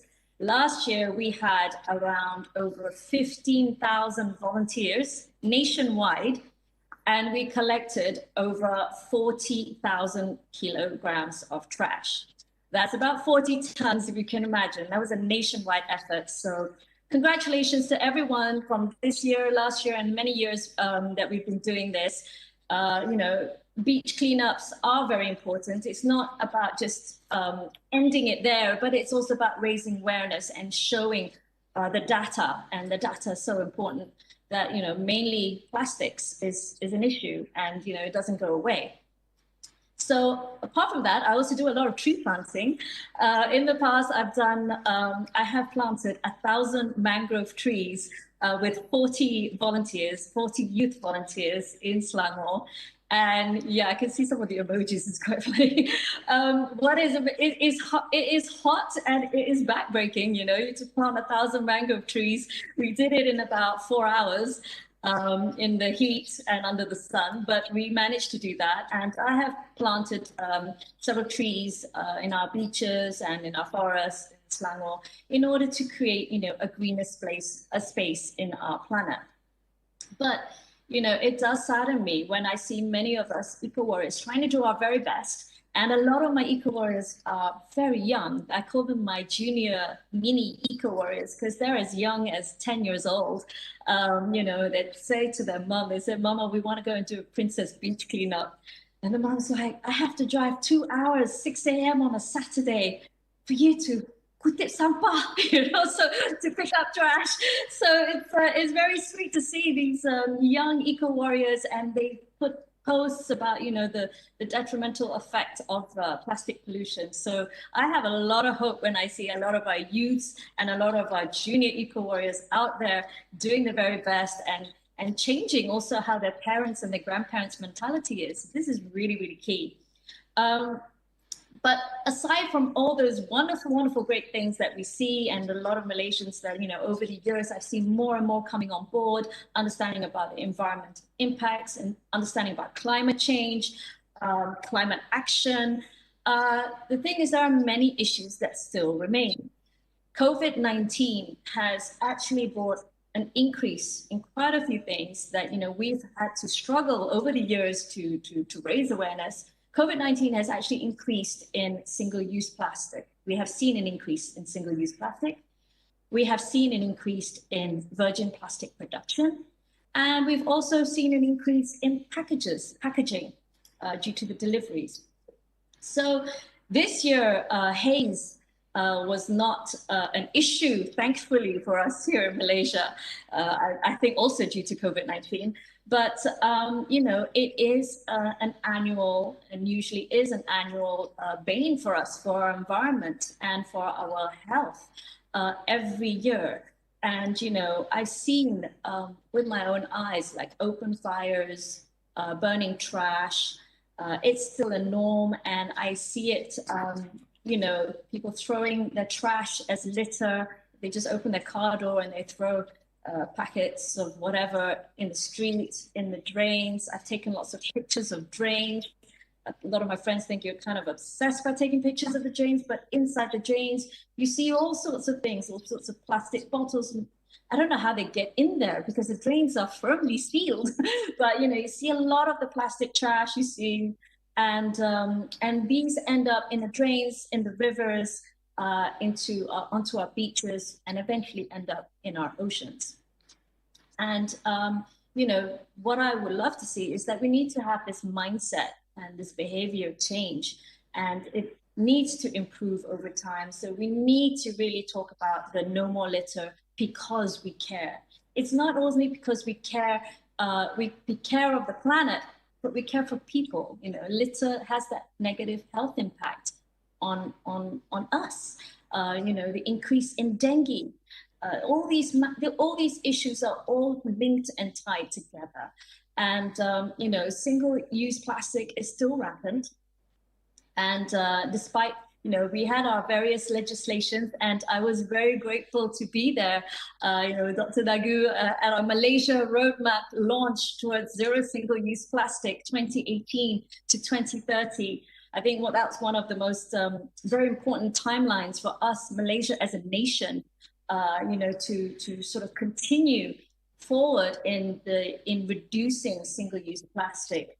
And we need to come up with a lot more technology, circular economy, and sometimes I feel like I'm a broken record because I keep repeating my message, but they call me persistent princess for a reason. So I'm going to be persistent with my message. And say no to plastic, and stop single-use plastic, and reduce waste. Now with COVID, it's also, I'm also very aware and very careful how we talk about single-use plastic, because our economy is suffering. And so we need to be able to support our F&B vendors. We need to be able to support the deliveries and all that sort of thing, So try to reuse the single-use plastic. If you look at my Instagram, you'll see you have to walk the talk. So I go out there and I bring my reusables. I go out there and I try to avoid using anything that is a throwaway, if I can have a reusable. And even if, let's say that one morning it's 7 a.m. and I forgot my reusable coffee cup, I'll walk an extra 20 minutes to find the coffee place that actually has the reusable mugs, so that I don't have to throw it away. So if we all make that effort and have that mindset, we can all do it together. I'm very, very hopeful about this. I don't want people to think everything is doom and gloom, but we need to act now. Time is of the essence. And all this would work if we are to understand that how these environmental issues have a negative impact on our health. I think that is the key thing that can move people forward, is knowing that, hey, if microplastics end up in my food chain and I'm eating microplastics, and that has a negative health impact on me, which has a cancerous, impact in my body, I would probably consider twice the next time if I have to throw away a single-use bag, plastic bag, or a straw, plastic straw. So, you know, all those things are so important. And if you can influence your friends, I think I've said this time and time again, influence your friends, influence your university, you know, be the first university to say, hey, we have stopped single-use plastic. You know, how amazing that would be. Influence your parents. Everything is still possible. And I'd like to say that I want to mention this quote, which I do love. He's my hero, Sir David Attenborough. And I think he gave us a special message with the Ministry of Environment when we launched Blue Planet 2 nationwide. We had it in cinema, but we also had it on TV. And he gave us a special message. But there was one quote that I loved from Sir David Attenborough. And he said, "Many individuals are doing what they can, but real success can only come if there are change in our societies, in our economics, and in our politics." You know, so David Attenborough can't say it any better than that. So I want to say that each of us can make that change, be that change. And, you know, another one of my heroes that I met was Dr. Jane Goodall. And I used to always end by saying with this hashtag, "Together we can." But she said to us, she said, "Together we can, but you should add one more to that." And I was thinking, like, what else could we add? He said, "Together we will."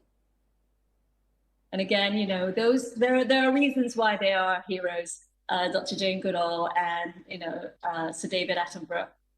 So I have a lot of hope, and I want to end by saying congratulations to UMT for hosting this important event. And I'm so proud as a Malaysian that we are doing this, and to be inspired by everyone's talks and all that data. You know, share it. You know, it's. I mean, sometimes when I started in 2016, I don't know who was listening. I was like, maybe nobody cares when I'm talking about plastic, you know. But I've seen the change, and I think a lot more is possible. So time is to act now. Thank you so much.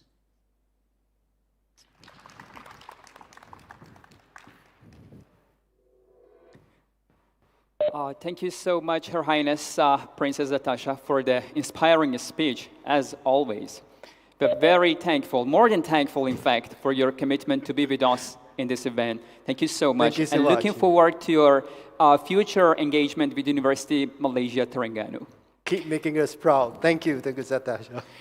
Ladies and gentlemen, in 2019 report, which was last year, of the Lancet Countdown, we reported on extensive health damage from climate change. And we set out the lifelong health consequences of rising temperatures for a child born today.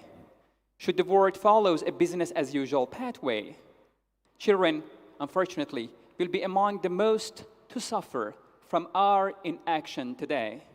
UMT Child Ambassador Program strives to make sure children's hopes and aspirations will be heard, and that they will have their say in the policy making, the very policies which are bound to define their very future. Please join me to welcome UMT Child Ambassador, Ms. Alwani Muhammad Fadil. The stage is yours, Alwani. Please join welcome. us. Alwani.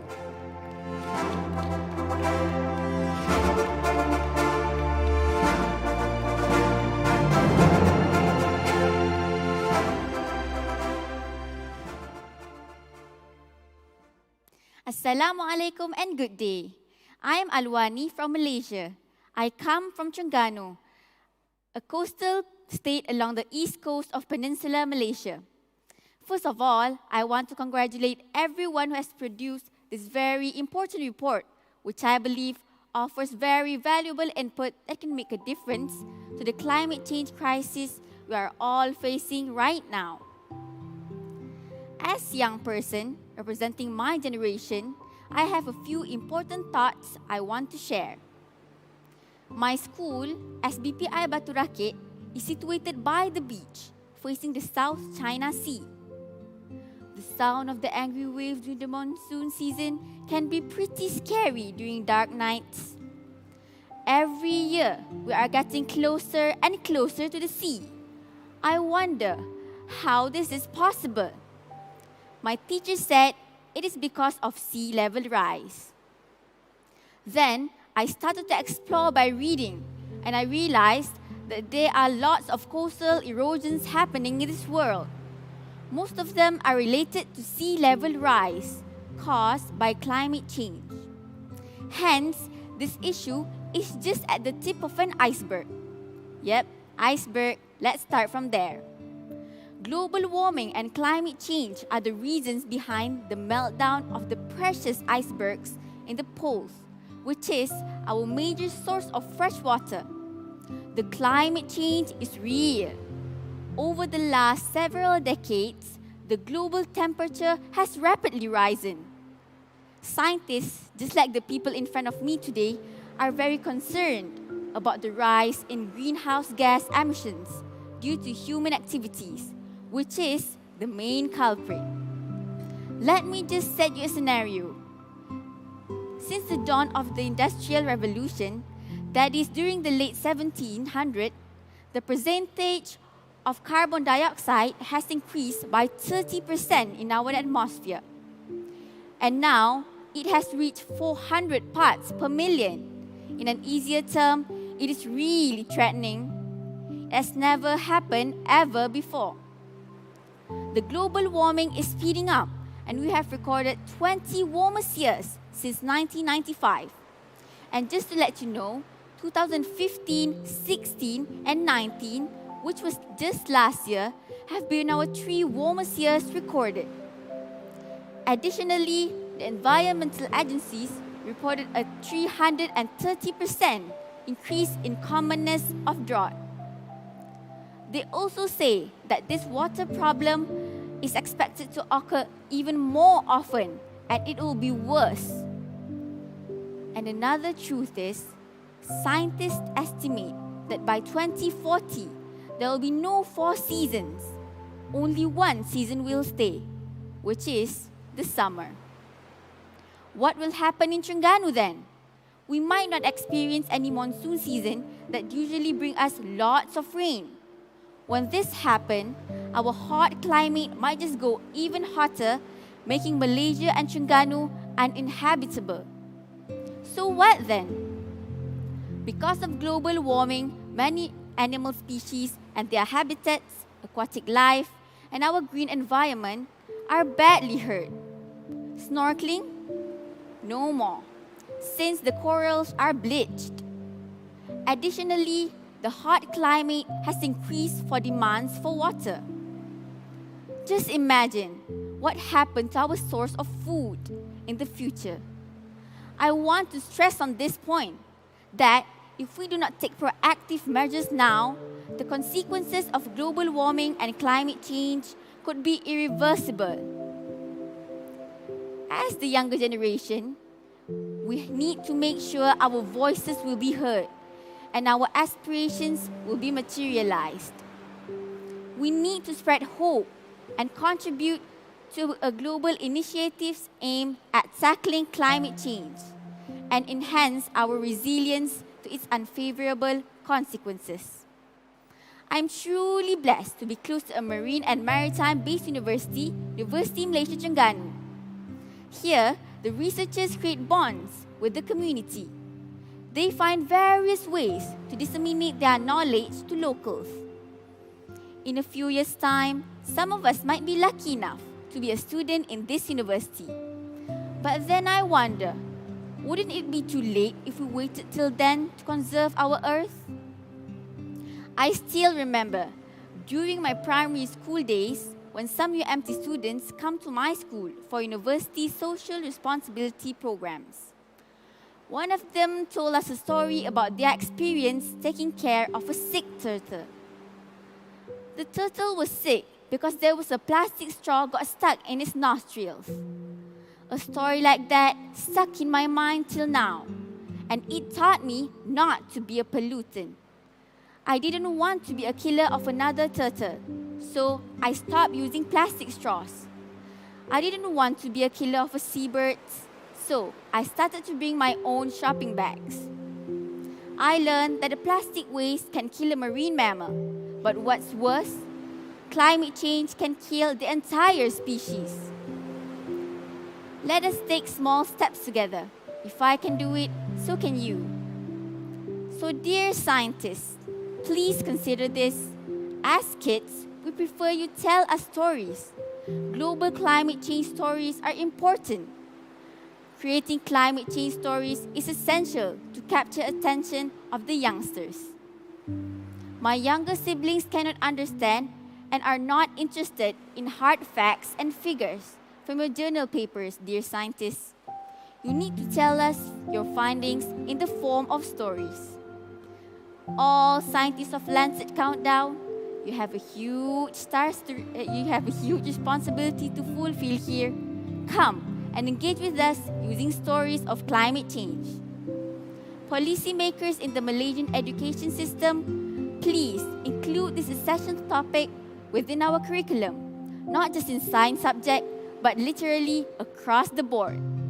We must instill the high quality value of good citizenship by improving our morals to take care of our planet Earth. This hand can make a difference. I hope one day I can be a scientist.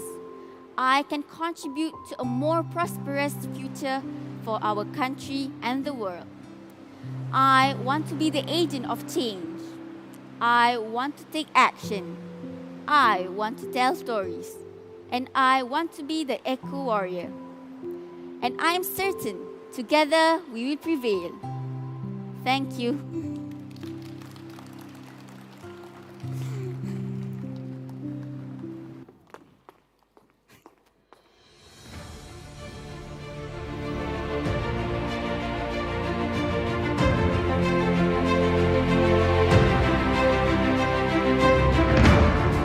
Oh dear, wasn't that just wonderful? Thank you so much, Alwani. Thank you, Alwani. We did enjoy your inspirational speech for your generation. We are very touched. We are very touched. Ladies and gentlemen, now we have come to the end of our program for today. We'd like to express our deepest gratitude to all of you for staying with us until the end of the program. Let's not forget that no country, whether rich or poor, is immune from the health impacts of climate change. The COVID-19 pandemic and climate change represent converging crises which need to be tackled concurrently. And a joined-up response to these converging crises can deliver triple win: better health, a sustainable economy, and environmental protection. With that note, I would like to invite the organizing committee of the Malaysia launch of the Lancet Countdown 2020 report to join us on this stage.